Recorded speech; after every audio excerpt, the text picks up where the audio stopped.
Carlo আনচেলত্তির ঘোষণা অনুযায়ী স্কটল্যান্ডের বিরুদ্ধে নেইমার জুনিয়র মাঠে নামছেন, তার মানে ফাইনালি নেইমার ইজ ব্যাক। তবে এখানে একটা প্রশ্ন আছে, নেইমার জুনিয়র মাঠে নামার পর কিছু কিছু ঘটনা ঘটবে। ভক্ত হিসেবে খুব সচেতনভাবে এই বিষয়টা আপনাকে হ্যান্ডেল করতে হবে, ভালো করে বুঝতে হবে। যদি না বোঝেন তাহলে ভেজাল লাগতে পারে। কেন এই কথাগুলো বললাম জানেন?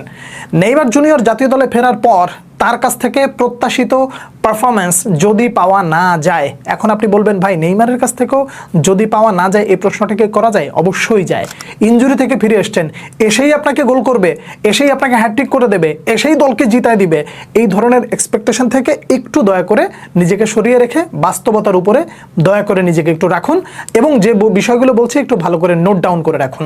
নেইমার জুনিয়র ইনজুরি থেকে ফিরে এসে যে এই বিষয়গুলো আপনাকে করে দেবেই এর যেমন নিশ্চয়তা নেই, একই সাথে তিনি যেগুলো করতে পারেন না এই কথাটা কিন্তু মোটেও বলছি না। নেইমার জুনিয়র যোগ্য একজন মানুষ।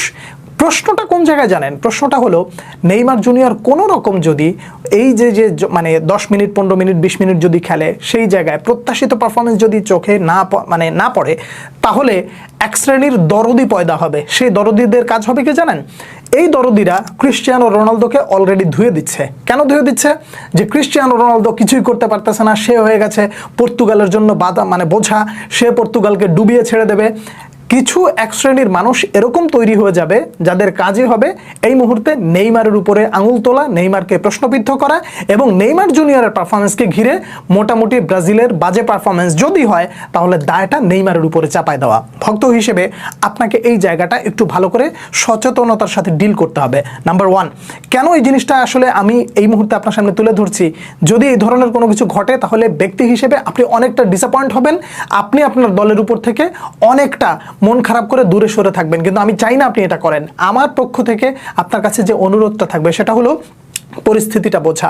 ব্রাজিল জাতীয় দলের এই মুহূর্তে অবস্থাটা কি? স্টেপ বাই স্টেপ প্রত্যেকটা ম্যাচ আমরা এই মুহূর্তে ফাইনাল জিতবো এই ধরনের চিন্তা না, স্টেপ বাই স্টেপ। এরপরে কোন ম্যাচ? আমাদের স্কটল্যান্ডের ম্যাচ, এই ম্যাচটা জিততে হবে। তারপরে কোনটা?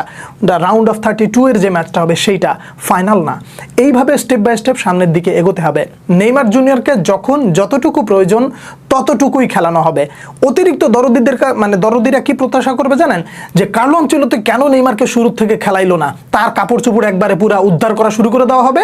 এবং এই অতি দরদিরা কখনো এটা চিন্তা করবে না যে মাত্রই লোকটা ইনজুরি থেকে ফিরে আসলো, তাকে রয়ে শয়ে ধৈর্য ধরে অপেক্ষা করে তারপরে তাকে নামাইতে হবে। হতে পারে সেটা প্রথম 45 মিনিট, হতে পারে 60 মিনিটের পরে যে 60 থেকে 90 মিনিট, এরকম একটা স্কেজুয়াল মেনটেন করে নেইমার জুনিয়রকে খেলানো হবে। কিন্তু নেইমারের কাছ থেকে যদি নেইমার সুলভ পারফরমেন্স না পাওয়া যায়, তখন যদি কেউ প্রশ্ন তোলে, দয়া করে এই পরিস্থিতিগুলো হ্যান্ডেল দিতে হবে কিভাবে। নেইমার জাতীয় দলে এসেছেন, তাকে জাতীয় দলে পাওয়ার জন্য প্রত্যেকটা খেলোয়াড় যেভাবে উদ্গ্রীব হয়ে আছে, দল কিভাবে উদ্গ্রীব হয়ে আছে সেই বিষয়টা প্রত্যেকেই জানে এবং এটা নতুন করে বলার আর কোনো কিছু নাই। এখন নেইমার জুনিয়রের কারণে দল চাপে পড়ে যাচ্ছে, এই ধরনের চিন্তাভাবনা যদি আসে, দয়া করে খুব সূক্ষ্মভাবে হ্যান্ডেল করবেন। তার কারণ একটা ফিট ক্রিস্টিয়ানো রোনালদোকে এক শ্রেণীর অতি দরদি ছাড়তেছে না ভাই, ধুয়ে ছেড়ে দিচ্ছে। ক্রিস্টিয়ানো রোনালদো না থাকলেই পর্তুগাল ভালো হইতো, এই ধরনের কথা হচ্ছে না। এই যারাই কথাগুলো বলতেছে তারা কিন্তু পর্তুগাল ফ্যান না। যারা পর্তুগাল ফ্যান তারা যদি এই জিনিসগুলো বলতো তাহলে মেনে নিতে পারতেন যে না, নিজেদের ফ্যানরাই আসলে এই ধরনের কিছু একটা বলতেছে। এই অতিরিক্ত দরদিরা আপনার উপরেও যে এই ধরনের দোষটা চাপাবে না, নেইমারের উপরে আঙুল তুলবে না, এর তো কোনো নিশ্চয়তা নাই। আগে দেখবেন যে এই অতি দরদিরা আসলে কোন দলের সমর্থক। যদি নিজের দলের হয় তাহলে একভাবে ট্রিট করবেন, আর যদি অন্য দলের হয় দয়া করে বলবেন যে ভাই তুই তোর চরকায় তেল দে, আমাদের দল নিয়ে তোর চিন্তা করার দরকার নাই। এই ধরনের বিষয়গুলো নিয়ে দয়া করে একটু সচেতন থাকবেন। আবদারের জায়গাটা হলো নেইমারের উপর থেকে এক্সপেকটেশনটা কমায় নিয়ে আসেন।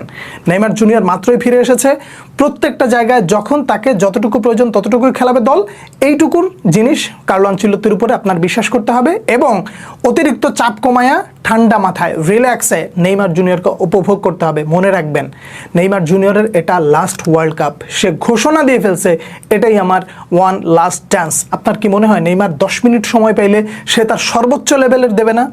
যদি এটা আপনার সে মনে না হয় তাহলে ধরে নিতে পারেন সে তার সর্বোচ্চ ফুটবলটাই খেলবে। তাহলে সে যদি তার চেষ্টায় কমতি না রাখে, দর্শক হিসেবে আপনার ওই ব্যাপারটা বোঝা উচিত যে নেইমার জুনিয়র যেই জায়গা থেকে ফিরে এসেছেন, জাতীয় দলের জন্য যতটুকু করছেন, সে যতটুকু খেলবে 100% নিজের শতভাগ উজাড় করে দিয়ে খেলবে। আমরা ফ্যানরা বা ভক্তরা প্রত্যাশা করতে পারি নেইমারের মতো খেলুক এবং ব্রাজিল ভক্তদেরকে খুশি করে দিক। এছাড়া